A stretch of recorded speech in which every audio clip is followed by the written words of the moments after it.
6월 1일을 기점으로 이제 부동산 시장이 또 한 번 바뀔 예정인데요. 다들 생각하고 계시죠? 모르시는 분들이 계실까봐 한번 짚어드리자면 6월 1일을 기점으로 세금이 많이 바뀌어요. 양도세 문제가 특히 바뀌면서 특히나 6월 1일에 재산세 내고 이제 종부세 내는 기준이 되거든요. 그래서 6월 1일에 누가 보유했냐에 따라서 재산세를 누가 내냐, 종부세가 갈리기 때문에 특히나 지금 종부세랑 이런 부담이 커진 입장에서 6월 1일이 지나면 그 부담이 없어지는 거잖아요. 그래서 그 이후에 이제 부동산을 소유하려는 사람들과 그 전에 이제 물건을 털려고 하는 사람들의 움직임이 있어가지고 지금 이 6월 1일을 기점으로 부동산 시장이 또 한 번 바뀔 것이다라고 사람들이 생각을 하고 있어요. 특히나 올해 같은 경우는 6월 1일에 이제 분양권 그 양도세 문제가 크거든요. 그래서 사실 최근에 이제 분양권 그 프리미엄이 되게 많이 붙고 거래가 활발을 했었는데 지금 6월 1일이 지나면 나 물건 걷어들이겠다. 안 판다. 그냥 잔금 치고 가져가겠다 하는 지역과 사람들이 엄청 많아요. 단지들이나. 사실 이 6월 1일 전에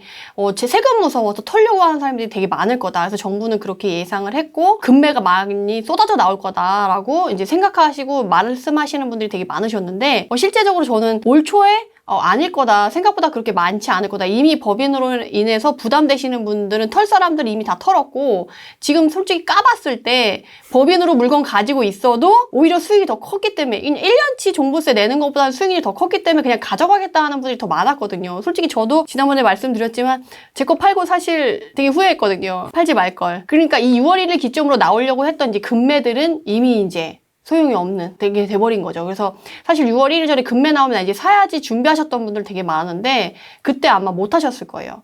근데 그런 금매는 없었지만 그냥 투자를 전혀 모르시는 일반인 분들은 그냥 본인의 필요해서 사고 팔고 하셨던 분들이 많으시거든요. 그래서 그런 분들에 의해서 나오는 그냥 일반 눈먼 물건이라고 많이 하죠. 그러니까 본인이 그 시세를 잘 모르고 그냥 파신다거나 아니면 시세를 알아도 내가 특별하게 개인 사정에 의해서 최근에 어떤 분이 있었냐면 사채 쓰신 분이 계셔가지고 본인 집을 사는데 그 금액을 사채를 쓰신 거예요. 그래서 급해서 시세보다 3천만 원 싸게 내신 분이 계셨어요. 그러니까 그런 식으로 약간 눈먼 물건은 계속적으로 나오긴 하지만 그 우리가 기존에 예상했던 6월 1일 기점으로 세금이 무서워서 급매물이 쏟아질 거다. 매물이 쌓일 거다. 이런 건 전혀 아니라는 거죠. 근데 이제 이런 것들이 이제 마무리되는 시점이잖아요, 지금이. 그렇게 했을 때 6월 1일 기점으로 부동산 시장이 또 한 번 바뀌는데 이제 바뀌는 건 이제 세금 6월 1일이 지나고 나면 세금이 무섭지 않다라는 거예요. 내년 6월 전까지는. 그럼 1년의 기한이 남았죠. 그럼 1년 동안 사람들이 어떻게 움직일 거냐에 대한 심리를 여러분들이 파악하고 계셔야 된다라는 거예요. 그렇게 했을 때 6월 1일이 지나면 첫 번째로 나타날 증상이 매물이 없어질 거예요. 왜냐면 우리 올 하반기에 다들 기대하는 게 전세 시장, 가을 이사철 때 전세가 많이 오를 거다라고 사실 예상을 하고 있거든요. 왜냐면 공급 물량이 이미 없잖아요. 전국적으로 지금. 특히 서울이 없긴 한데 전국적으로 지금 수급 불균형이 일어나고 있고 작년에도 그랬지만 올해 가을 시장이 또 한 번 올 거거든요. 그러면 전세가 더 상승하고 그럼 또 매매가를 밀어 올릴 거고 공급 물량은 많지 않고 또 6월 1일 기점으로 이제 세금 털 건 다 털었으니까 세금 때문에 털려고 하는 매물도 없을 거고 하기 때문에 전체적으로 이제 매물이 안 나올 거거든요. 그리고 이런 종합적인 요소들 때문에 가격이 훨씬 더 높은 가격으로 나올 거예요. 거래량은 더 적어지고 매물은 적어지고 가격은 높아져요.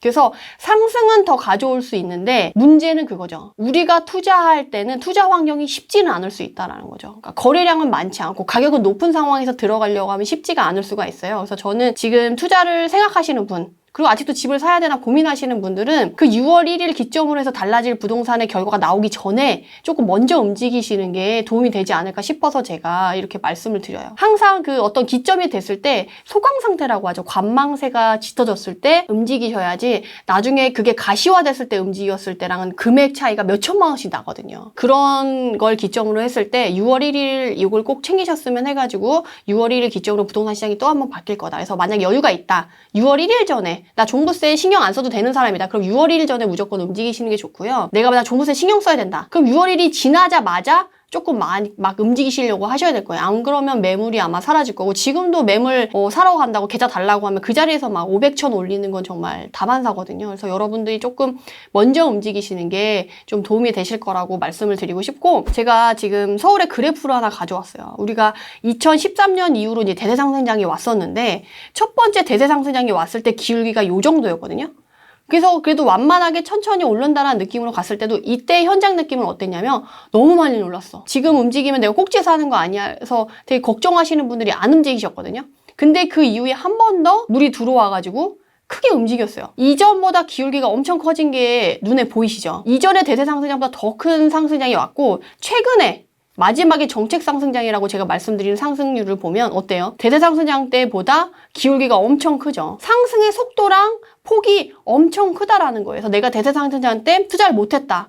너무 억울해. 내가 그때 할 걸 하셨던 분들이 최근에 정책 상승장으로 투자를 했을 때 훨씬 수익률이 좋고 그리고 그 상승폭이 빨랐다는 거죠. 그래서 항상 제가 말씀드리는 게 여러분들이 늦었다고 생각할 때가 가장 빠르다. 그래서 아무것도 안 하는 것보다는 뭐라도 하는 게 낫다라고 항상 말씀드리는 이유가 지금 이 그래프를 보고 더 확연하게 말씀을 드릴 수 있을 것 같아요. 그리고 또 하나 말씀드릴 수 있는 게 서울이 이제 꺾일 거다라고 하면 좀 리스크 있으니까 좀 움직이지 말라고 말씀을 드리겠지만 2023년까지 지금 공급량이 잡힌 게 없거든요. 그리고 전세 시장은 지금 또 계속 갈 거예요.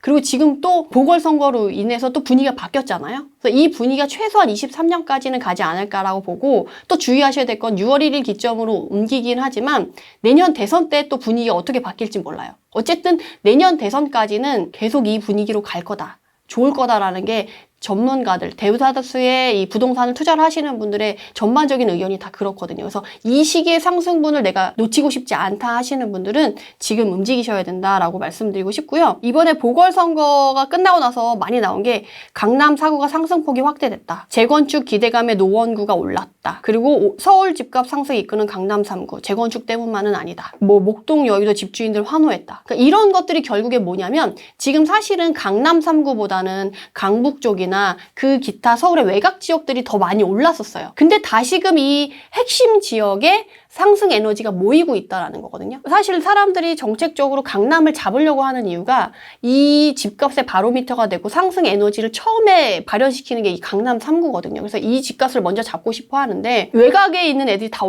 올라서 이제 좀 소강이 될까 하는데 다시금 보궐선거 때문이 아니에요, 사실. 보궐선거가 하나의 좀 계기가 됐을 수는 있겠지만 공급 물량이나 어쨌든 지금 전체적으로 여러 요소들을 봤을 때 집값이 상승할 수밖에 없는 구조가 되어 있거든요. 그런 환경이 조성되어 있는데 그 에너지가 다시금 이제 서울 핵심 지역으로 모였다라는 거죠. 그러면 이 에너지가 다시금 에너지가 또 퍼질 수 있다, 커질 수 있다라는 거를 여러분들이 지금 시장의 현황을 좀 알고 계셨으면 좋겠어요. 나만 내가 시장 파악을 못하고 또 올라가네 이렇게만 알고 계실 게 아니라 직접 움직일 시장이라는 걸 좀 말씀드리고 싶고 가장 중요한 건 저는 이거라고 말씀드리고 싶어요. 서울의 공급 물량. 만약에 지금 보궐선거네 정책적인 역량이나 이런 거 다 필요 없고 사실 공급 물량이 너무 없어요. 공급 물량이 지금 2020년까지 이렇게 있었는데도 불구하고 지금 이만큼 상승한 거잖아요.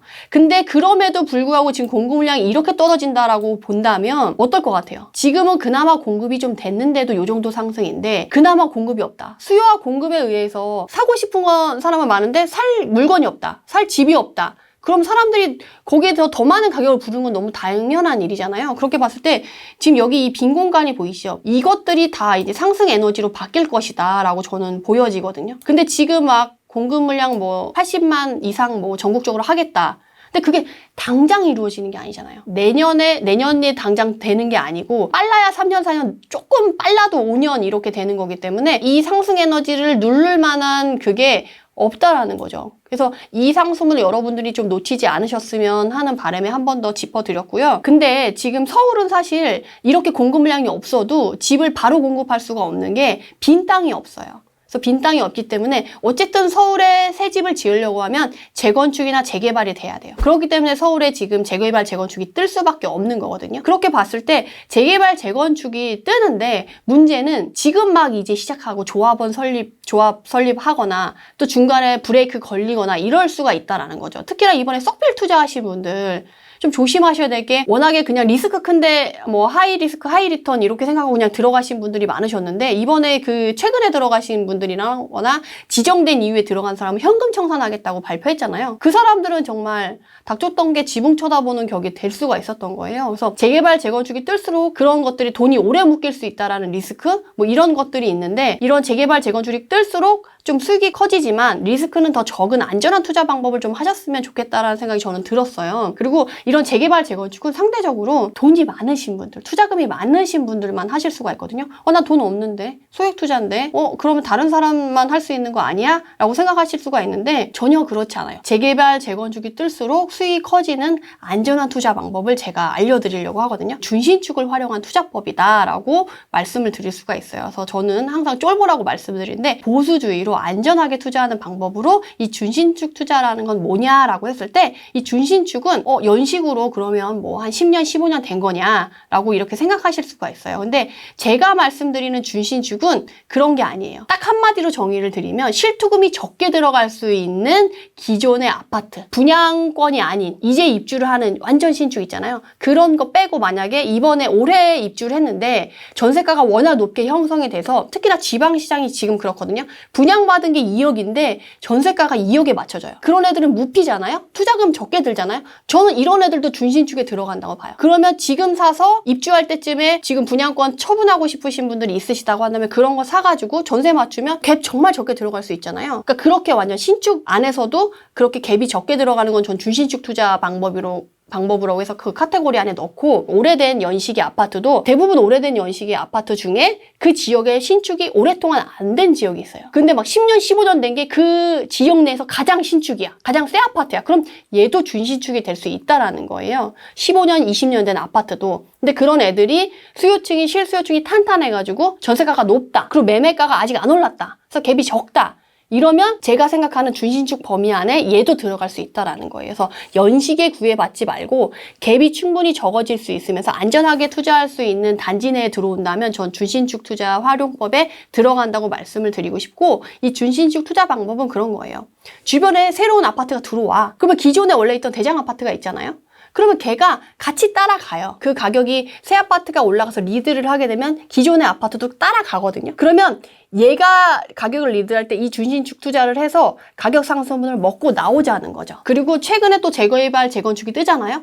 그런 식으로 이렇게 확 뜨게 되면 재건축, 재개발의 특징은 진행이 안 되면 가격이 안 올라요. 그렇지만 이런 준신축은 얘네가 진행이 되든 말든 어쨌든 평균 가치가 오르고 전세가가 오르는 거에 따라서 계속 오르거든요. 그래서 기존의 그런 재개발, 재건축 투자 상관없이도 준신축 투자를 해서 가치를 재평가받으면서 혹시나 호재가 발표가 되거나 이런 식으로 해서 가격 상승분을 가져가는 투자도 이런 준신축 투자에 들어갈 수가 있고요. 최근에 뜨는 재개발, 재건축 때문에 떠서 걔네가 간다고 하면, 걔네가 또 가격이 올라가면 썩은 애들이 올라가는 거잖아요. 지금은 가치가 없고 나중에는 가치가 있을 것 같아서, 그렇게 했을 때 실거주 수요들이 만족을 하고 기존의 대장 아파트로 있었던 조금 연식이 된 아파트들 있잖아요. 그런 애들은 갭이 상대적으로 재건축, 재개발보다는 적거든요. 그렇게 했을 때 그런 애들을 투자해 놓으면 재건축, 재개발이 이제 가격이 날아갈 때 얘네들도 같이 가요. 얘 이만큼 올랐는데 나도 이만큼 가야지. 이렇게 키 맞추기나 갭 메우기 형식으로 가격이 올라가고, 만약에 재건축, 재개발이 중간에 잘 안 돼서 정책발이라던가 중간에 뭐 문제가 생겨서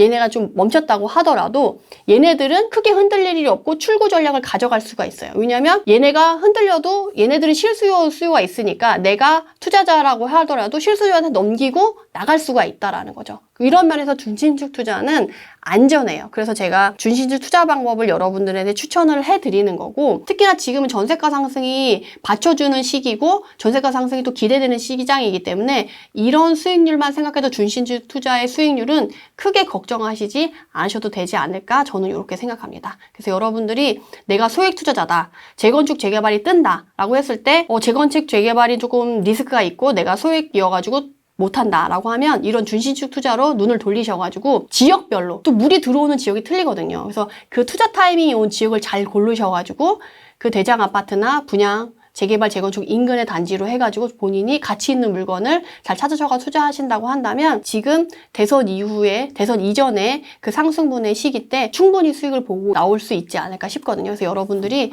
이런 부분을 좀 공부를 많이 하셨으면 좋겠습니다. 준신축은 어쨌든 전세가의 변동이 굉장히 포인트일 것 같은데요. 네네네. 들어가는 건 잘 들어가는데 또 전세가가 빠질 염려도 있잖아요. 어떻게 리스크를 대응을 하세요? 그래서 가기 전에 그 지역의 공급 물량을 보고 들어가는 거죠. 공급 물량 그 그래프를 보고 차후에 내가 매도하려고 하는 시점에 공급 물량이 있냐 없냐를 확인하는 거죠. 그리고 또 문제가 되지 않는 게, 만약에 공급 물량이 갑자기 많이 잡혀서 내가 예상하지 못했던 물량이 잡혔다라고 한다면 중간에 세입자를 끼고 팔고 나올 수 있는 출구 전략이 가능한 실수요가 받쳐주는 지역 위주로 저는 설명을 드리는 편이어가지고 수익은 좀 떨어질 수 있겠죠. 새 끼고 팔면 아무래도 입주 가능 물건보다는 비싼 가격에 못 파니까. 그래서 그런 부분에서 출구 전략이 가능하기 때문에 리스크가 상대적으로 적다라는 거예요. 재개발, 재건축은 공급 물량 그렇게 잡히고 만약 진행이 안 된다. 받쳐주지 않거든요. 아무도 살려고 하지 않아요. 그렇기 때문에 좀 더 리스크가 있다라는 거죠. 그런 면에서 주식축이 좀 안전하고 공급 물량이 추후에 잡혔을 때 출구 전략이 힘들 때도 충분히 다른 방법으로 좀 수익을 덜 먹고라도 나올 수 있는 방법들이 있다라는 거죠. 2020년, 2021년 상반기에 공시지가 1억 이하 단지 투자가 엄청 성행했어요. 다주택자들이 취등록세 중과 때문에 다들 그걸 피해서 지방에 재건축이 예상되는, 재건축이 되면 또 취득세 중과 배제 대상이 아니니까 공시지가 1억 이하면서 여러분들이 좀 미만이냐 이하냐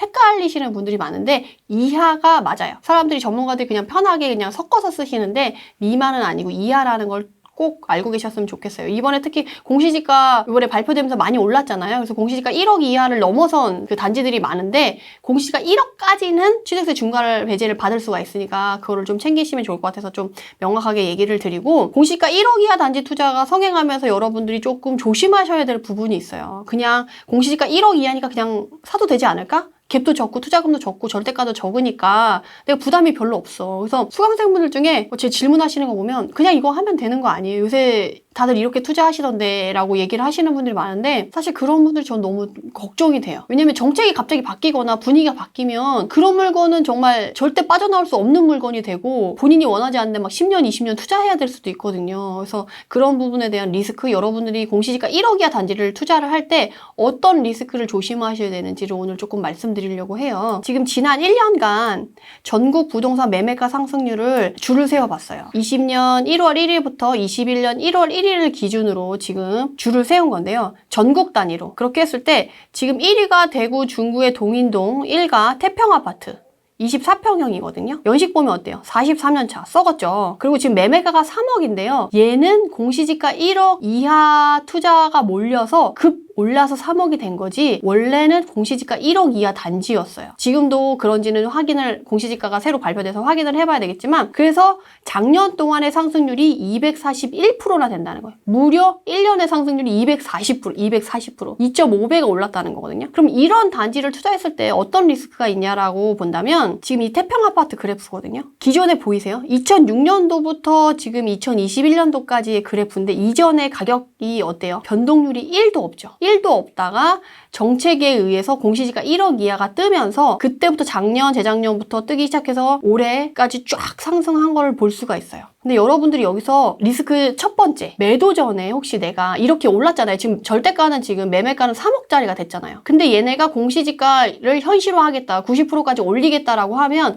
공시지가 1억 이하로 언제까지 머무를 수 있을지는 아무도 알 수가 없는 거거든요. 그렇게 했을 때 내가 매도 전에 만약에 얘가 공시지가 상승으로 공시지가 1억 이하가 물건이 아니라 공시지가 1억 초과가 되는 그런 물건이 된다. 그러면 어떤 리스크가 있냐면 투자자 수요층이 사라지는 거예요. 내가 공시지가 1억이라서 샀는데 1억 이하라서 샀는데 취득세 중과 배제 받으려고 근데 취득세 중과 배제를 받을 수 없는 물건이 됐다. 그럼 투자자 수요층이 사라지는 거예요. 그러면 얘가 실수요가 안 받쳐주는 단지라고 하고 나오려고 정말 외따로 떨어져 있는 단지라고 한다면 내가 출구 전략으로 빠져나오기가 어려울 수 있다라는 거죠. 그리고 여기서 보면 아시겠지만 이렇게 올라가다가 어느 순간 얘가 가격이 또 계속 올라가는 건 아니거든요. 그 상승분도 더 이상 지속이 안 될 수도 있어요. 그래서 이런 부분에 대해서 여러분들이 공시지가 1억 이하 단지를 투자하실 때 꼭 체크를 하셔야 되는 리스크 중에 하나고 그 다음은 2020년 6월이랑 7월의 대책 발표 후에 전국 부동산 매매가 상승률을 한번 뽑아본 거예요. 전세가 상승률이 컸던 시기죠. 그럼 그때는 어떤 투자자가 가장 상승률이 높았냐라고 이제 전국 단위로 줄을 세워본 거죠. 그래서 임대차 3법 발동이 된 이후 8월 1일부터 2021년이네요. 죄송해요. 21년 1월 1일을 기준으로 여기는 제대로 넣었어요. 그래서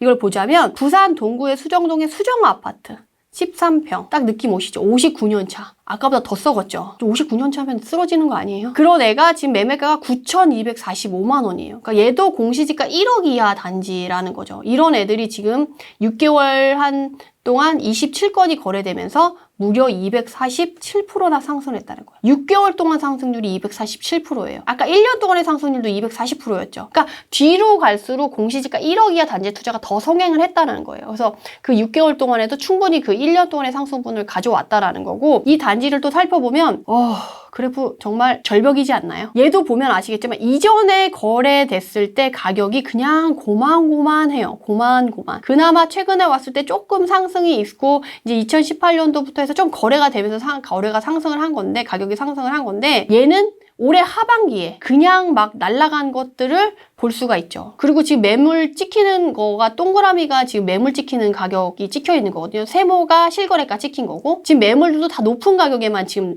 막 나오고 있다라는 거예요. 단기간의 상승률을 요만큼 왔던 단지고, 근데 문제는 이 정책의 틈새 시장으로 투자자가 몰려서 가격이 상승한 거예요.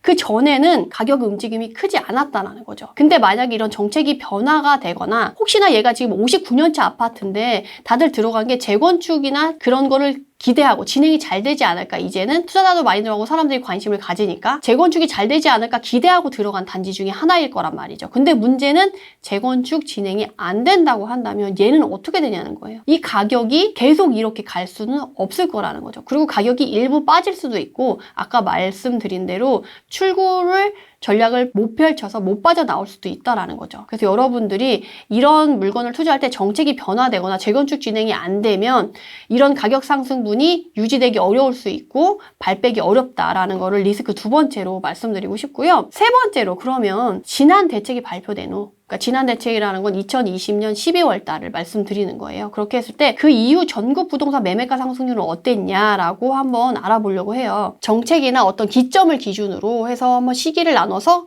상승이 어떤 애들이 많이 되고 있었냐, 수익률이 누가 좋냐를 해서 투자 트렌드를 같이 알아보면서 그 리스크를 같이 알아보는 거거든요. 20년 12월 1일부터 21년 4월 21일 기준으로 했을 때 한 4개월 정도 했을 때 누가 수익률이 좋았냐라고 하면, 부산 수영구 민락동의 태창파크 아파트 28평형이고요. 32년 차로 역시 썩은 아파트네요. 그리고 4억 3,500만 원짜리인데 무려 상승이 449%예요. 3, 4개월 만에 거의 450% 올랐다는 게 이해가 되세요? 그러니까 뒤로 갈수록 지금 상승률은 더 커지고 더 거세다는 거예요. 속도도 빠르고. 이전의 상승분보다는 오히려 지금 움직이는 게 더 중요한 시기라는 걸 한 번 더 말씀드릴 수가 있고요. 그렇게 봤을 때 이 태창파크 아파트를 보면 아까랑 똑같이 기존에 지금 1억대 가격을 형성했던 애들이에요. 그나마 최근에 조금 움직였고, 이전에는 가격이 빠졌다가 좀 올라온 애고, 그나마 이전보다는 또 가격 움직임이 있던 아파트 중에 하나라는 거예요. 아까 애들은 이쪽에서도 없었는데 얘는 그나마 지금 가격이 올랐다 떨어졌다 이런 것들이 있잖아요. 그래서 여러분들이 단지를 보실 때 주의하셔야 될 게, 시기에 상관없이 가격 변화가 없다, 이런 애들은 앞으로도 없을 수 있을 확률이 좀 높은 애들이고,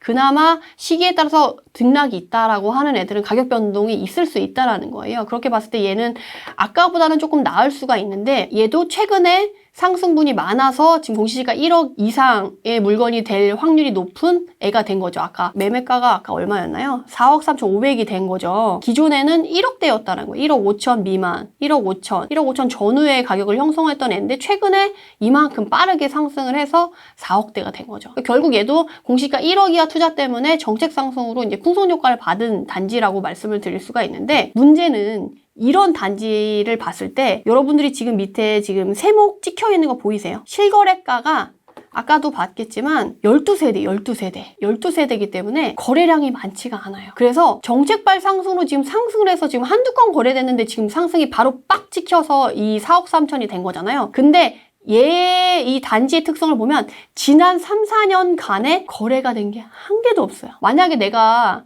사고 팔려고 한다고 하면 손바뀜이 잘 되는 단지가 사고 팔기가 쉽고, 그 거래가 많이 될수록 가격도 같이 상승하면 실거래가를 찍어줘야 다음 상승을 또 불러일으킬 수가 있거든요. 근데 문제는 지금 3, 4년에 한 개씩 거래된다고 하면 어떻겠어요? 지금은 정책발 때문에 딱 2개 여기 찍혀가지고 가격이 쫙 올랐지만, 매물이 안 나오면 매물 가격은 올라갈 수 있지만 실거래가 찍어주는 가격이었기 때문에 이게 마지노선이 받쳐주질 않을 수가 있고, 나중에 팔고 나올 때도 손바뀜이 많지 않기 때문에 수요층이 그렇게 많지 않을 수 있다라는 거죠. 그래서 여러분들이 이렇게 정책발 상승으로 상승을 했지만 거래량이 너무 적은 단지 같은 경우는 리스크가 있다라는 거를 꼭 체크하셔야 돼요. 그래서 이런 리스크들이 있을 수 있다라는 걸 말씀드릴 수 있고, 특히나 최근에 아산이 많이 떴었잖아요. 특히 아산 아산이 가장 거래 건수가 많은 탑 1이죠. 그 단지가 하나 있어서 제가 소개를 해드리려고 왔는데 지금 충남 아산의 배방읍이거든요. 배방 3정 그린코어 아파트 16평 9년 차예요. 얘는 그렇게 썩지 않았어요. 근데 매매가 7,800으로 공시지가 1억 이하 단지가 된 거죠. 아산시에다가 너무 썩지 않은 9년 차에다가 매매가는 공시지가 1억 이하니까 투자자들이 좋아했겠어요? 싫어했겠어요?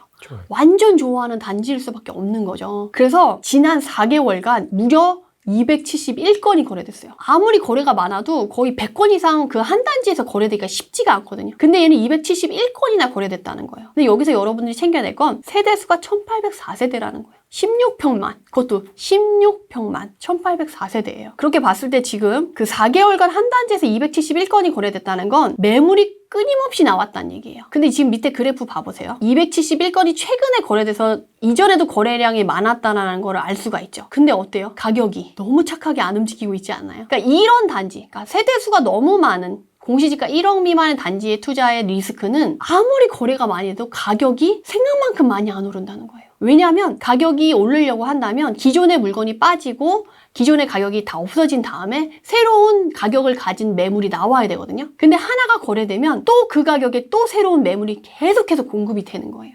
그러다 보니까 가격이 오를 새가 없는 거죠. 그나마 271건 거래돼서 지금 한 2천 올랐나요? 이전에도 한 5, 6천 정도 가격이 됐었거든요. 6천대에 지금 거래가 많이 됐었는데 지금 271건이 거래돼서 7,800이 된 거예요. 매매가가. 그럼 우리 필요 비용 들고 뭐하고 하면 똔똔이거든요. 근데 이 가격에서 얼마나 더 올릴 수 있냐라고 했을 때 매물이 계속 나와준다라고 하면 가격이 안 오른 상태에서 내가 매도를 칠 수 있다라는 거죠. 매도를 칠 수 있을 때 출구 전략은 괜찮아요. 거래가 많이 되니까. 근데 문제는 가격이 안 올라요. 그러면 필요 경비 털고 나면 손품 들이고 시간 들이고 노력 들이고 돈 들였는데 정말 수익률은 꽝일 수가 있다라는 거죠. 그래서 여러분들이 1억 이하 공시지가 1억 이하 단지를 투자를 하실 때 이런 리스크들이 다 숨어져 있어요. 그러면 이런 리스크들을 다 해지하고 다 배제한 다음에 투자를 하려고 하면 어떻게 해야 되냐라고 한다면 조건들이 있고 그거는 이제 지역에 따라 좀 다를 수가 있어요. 그래서 여러분들이 공시지가 1억 이하 투자를 하실 때는 지역이라던가 단지의 특성을 꼭 보시고 이런 리스크들이 배제된 단지를 투자하시는 게 그나마 안전하지 않을까 싶거든요. 그래서 내가 만약에 소액 투자하고 싶다, 취등록세 중과 배제 피해서 투자하고 싶다 하시는 분들은 꼭 이런 것들을 챙겨서 투자를 하셨으면 하는 바람입니다. 그럼 아까 그 아파트 1800세대 그 아파트는 매전 갭이 어떻게 되나요? 1,000만 원? 잘 맞추면은 전세가가 거의 6천 정도 되거든요. 5, 6천 정도 돼요. 그래서 한 1,000 정도면 잘 들어가신 분은 500 전후로도 들어가실 수 있었어요. 그래서 초기에 들어간 사람은 특히 전세가 좀 잘 맞추신 분들은 500 밑으로도 되죠. 한 200갭, 300갭으로도 들어가실 수 있었겠지만 문제는 수익률이 생각보다 왜냐면 아산이 잘 갈 거긴 한데 또 아산 얘기를 조금 드리자면 공급 물량이 또 많아요. 아산은. 특히 아산은 될 때 오피스텔이나 이런 원룸들도 같이 공급이 많이 되거든요. 그럼 이런 16평짜리 애들은 걔네랑 또 경쟁을 해야 돼요. 경쟁할 상대가 엄청 많네요. 네, 그러다 보니까 가격이 또 그만큼 이렇게 막 올라갈 거라고 기대하기가 쉽지 않다라는 거죠. 그래서 여러분들이 공시가만 보고 투자를 하면 리스크가 크다. 괜히 힘만 빼고 그럴 수가 있다. 그래서 여러분들이 다주택자 투자 전략 활용법으로는 되게 좋은데 리스크 관리를 위한 투자 접근법은 꼭 활용하셔야 된다라고 말씀드리고 싶습니다. 특히나 이번에 그 아산의 개는 썩지 않았잖아요. 아파트가 또 9년 정도면 또 그렇게 막 낡지 않은 거기 때문에 괜찮지 않나. 너무 좋다라고 특히 아산이잖아요. 그래서 그것만 보고 막 들어가시는 분들이 많으신데 거기에 있는 이제 숨겨져 있는 리스크는 못 보고 들어가신 거죠. 사실은 수익률이 가장 좋고 어떻게 보면 상승률이 좋은 그런 단지는 약간 가족 단위, 그러니까 30평대. 특히 지방은 평형대가 작은 것보다는 좀 큰 것들이 훨씬 가격 상승의 여지가 훨씬 있거든요. 이런 것들은 좀 가격이 좀 낮게 형성이 되거나 가격이 아까도 보셨지만 가격이 안 움직이고 그냥 이렇게 쭉 가는 경향이 있어요. 이런 단지들은. 저도 메디테라님처럼 12%를 극복하고 싶지만 실투자금과 세금의 부담 때문에 어쩔 수 없이 준신축 투자를 하고 싶어도 못하는 상황입니다. 이런 상황이라면 공시가 1억 이하짜리를 열심히 찾아다니는 게 좋을까요? 아니면 또 다른 어떤 방법이 있을까요? 성향인 것 같아요. 취등록세 중과 12%의 그 심리적인 장벽을 최근에 넘어가지고 물리적인 장벽이기도 합니다. 네. 그래서 만약에 물리적인 장벽이 없고 다만 심리적인 장벽이다 그러면 사실 저는 그거를 빨리 적응하시는 게 수익률적인 면에서 훨씬 좋을 거라고 조언을 드리고 싶고, 그리고 만약 물리적인 정말 금액이 없어서 나는 다주택자고 공시지가 1억 이하를 해야 된다 라고 한다면 충분히 좋은 전략이에요. 투자지역 분석반 이런 거 강의를 할 때 그 공시지가 1억 이하 단지를 그 지역에 따로 분류를 해서 알려드려요. 그래서 이 지역에선 이 조건으로 요런 단지, 이 구역 내에서 투자를 하시면 그나마 안전하다. 대신에 그걸 할 때 요런 조건을 맞춰서 진입하셔라라고 가이드라인을 드려요. 리스크를 해지하고 투자하면 충분히 좋은 투자 전략이에요. 왜냐면 그런 애들이 아까 보셨지만 상승률이 그냥 어마무시하잖아요. 잘만 활용하면 좋은데 요새 좀 그냥 무턱대고 들어가시는 분들이 좀 걱정되고 안 좋긴 하죠.